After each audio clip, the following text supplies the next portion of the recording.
वालेकुम। हानिया मेरे से नाराज़ हो रही थी कि मम्मा आपका पार्सल आया पाकिस्तान से, आपने अपनी चीज़ें दिखाई हैं लेकिन मेरी चीज़ें नहीं दिखाई। तो मैंने कहा चलो आज के ब्लॉग में आपकी चीज़ें दिखाऊंगी।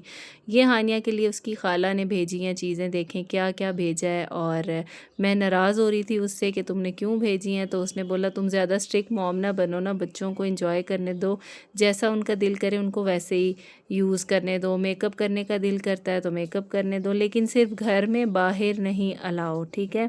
तो ये हाल अलाया के लिए इसने किट भेजी थी जिसमें सारी चीज़ें थी इसकी कलरिंग की। और जल्दी से मैंने सारे कपड़े उठा लिए। एक ड्रेस एक दिन पहनती है, दूसरे दिन दूसरा पहनती है, तीसरे दिन तीसरा पहनती है और निकाल के फेंक देती है बेड पे। इससे ये शिकायत मुझे हमेशा रहती है, लेकिन मैं हमेशा उसको समझाती हूँ कि अब कोशिश करो, आप बड़ी हो रही हो, अपनी चीज़ें खुद संभाला करो, मम्मा को नहीं देना अपना रूम साफ़ करने, अपना रूम खुद साफ़ करते हैं। और कुछ पेंटिंग्स, ये बैग भी उसकी खाला ने भेजा है, ये देखें उसकी कलेक्शन। एक चीज़ उसमें बहुत अच्छी है कि वो अपनी सारी चीज़ें संभाल के रखती है और कुछ चीज़ें उसके पास अभी भी ऐसी हैं कि जब वो पैदा हुई थी तब के टॉयज़ भी उसने अभी तक संभाल के रखे हैं। अनिया ने अपने रूम की वॉल पे बड़ा ही प्यारा कुछ लिख कर लगाया था, तो मेरा दिल किया कि मैं आप लोगों के साथ शेयर करूं।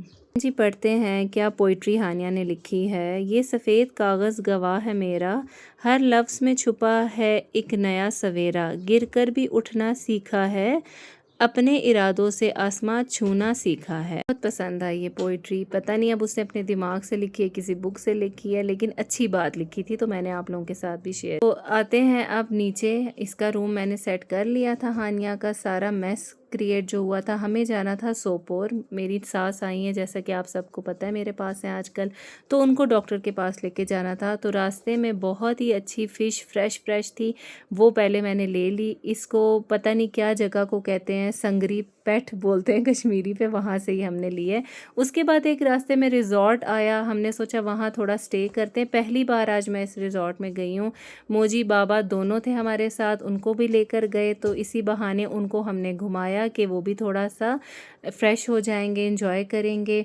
का व्यू पॉइंट बहुत अच्छा है, सारी वलूर लेक यहाँ से नज़र आती है। जब आप शाम के टाइम यहाँ कभी स्टे करेंगे तो आपको बहुत मज़ा आएगा। बहुत ठंडी हवाएं चलती हैं और बड़ी ही खूबसूरत जगह है। व्यू बहुत ज़बरदस्त है, मुझे बहुत पसंद आया। मैं ये सोच रही थी कि इतने टाइम में मैं कभी गई क्यों नहीं। इंशाल्लाह नेक्स्ट टाइम मैं जाऊँगी, मैं तो रात को स्टे करूँगी। वहाँ हमने लिप्टन चाय और पकोड़े इंजॉय किए, वे भी बहुत क्रिस्पी और टेस्टी बने थे। आप जब भी सोपो जाएं तो रास्ते में इस रिजॉर्ट पर ज़रूर स्टे करें, आप बहुत इंजॉय करेंगे। आज का व्लॉग आपको अच्छा लगा होगा। मिलेंगे नेक्स्ट व्लॉग में, तब तक के लिए अल्लाह हाफिज़।